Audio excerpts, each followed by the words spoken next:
Okay, this is chapter 19, problem 31.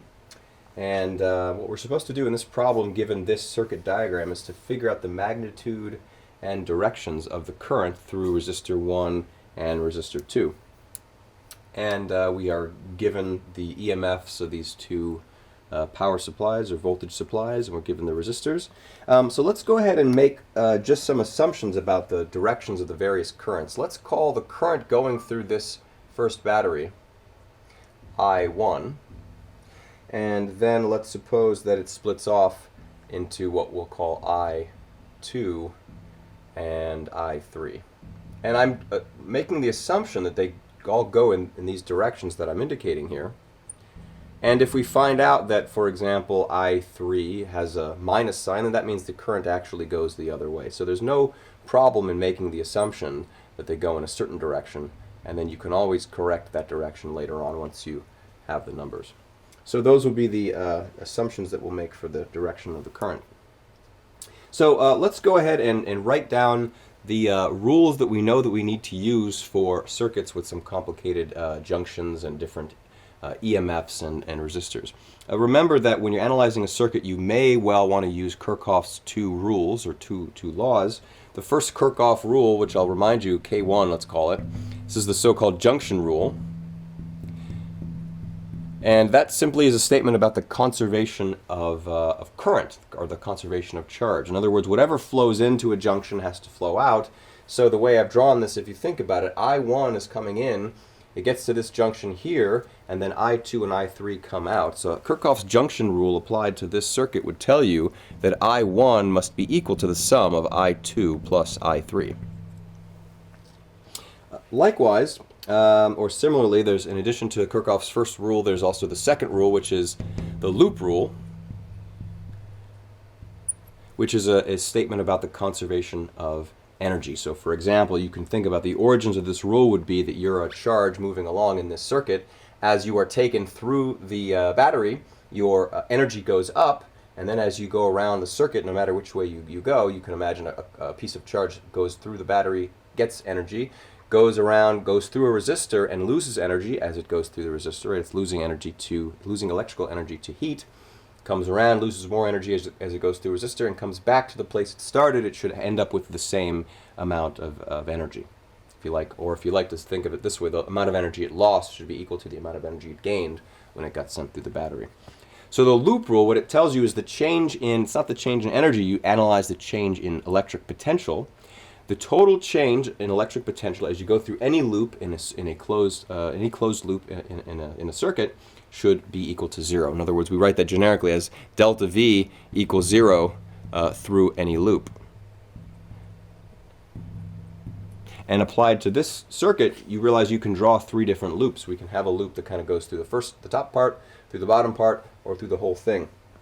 So we'll write down all three of the loops that we can draw, but typically you don't need to use all of those equations. So if you like, let's take the loop that you can create by starting right here, this location, going through the battery, and then following this path around, going down through this resistor, through that resistor, and back to the beginning. Okay, so if you start, let's say we start at this point here, you know that as you go through that battery, you increase your voltage by the amount of that battery. I'm going to call that plus V1. We'll stick in the numbers at the end. As you go around through a perfect conducting wire, nothing changes until you go through this resistor here. Your voltage is going to go down.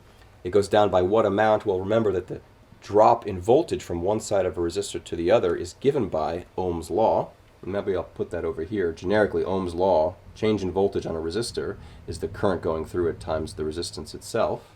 That's simply the current I2 times R2, but I have to put a minus because I know that I'm going from a high voltage to a low voltage, right? Current always flows from high voltage to low voltage. So that's simply I2 times R2, and then I get to here, moving around, no change in potential until I get to the next resistor. Again, the current is going that way, and the voltage should drop by some amount. It's the current times the resistance of that resistor. That current is I1, and that resistance is R1. And all that is equal to 0. That's, if you like, one loop that you can do.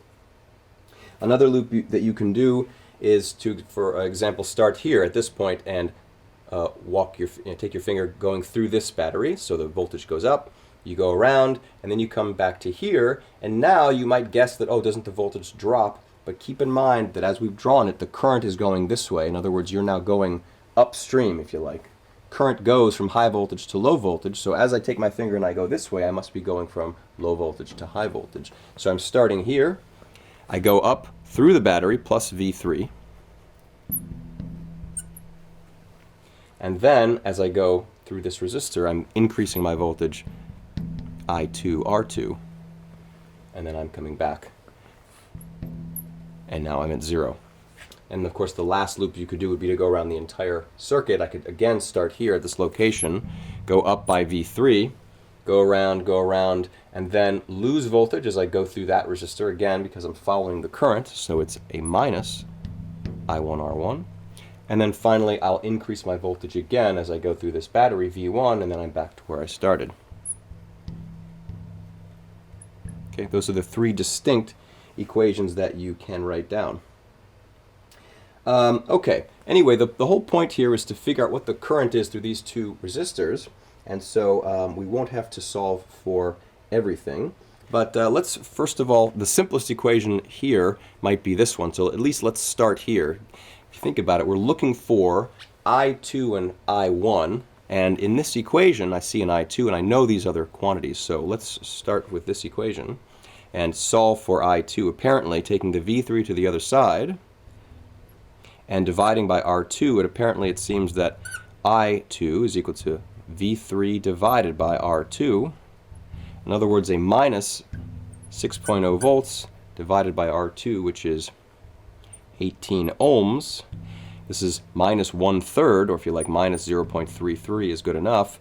Volts per ohms, those are the SI units, and they should give us something with units of current, and that should be an amp. So if you like, I2 has a magnitude of 0.33 amps, but this minus sign means that in reality, the direction of the current is to the left. So I'm going to take this result and write down 0.33 amps left. Okay, that's part of the answer. We've gotten I2. The last thing is to get I1, and we can look around for what equations we have. We could try to use this first one, the junction rule, but we would need to know I3. Maybe there's a simpler way to go. This equation here, for example, involves V1, V3, and R1. Those are all things that are known. We could also likewise use this top equation here that involves this fact that we already found. But let's go ahead and solve it with this equation here. If we solve for I1, what will we need to do? Take V3 to the other side, take V1 to the other side.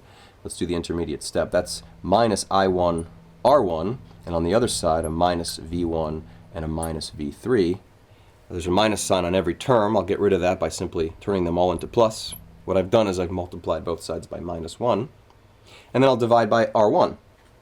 Do that over here.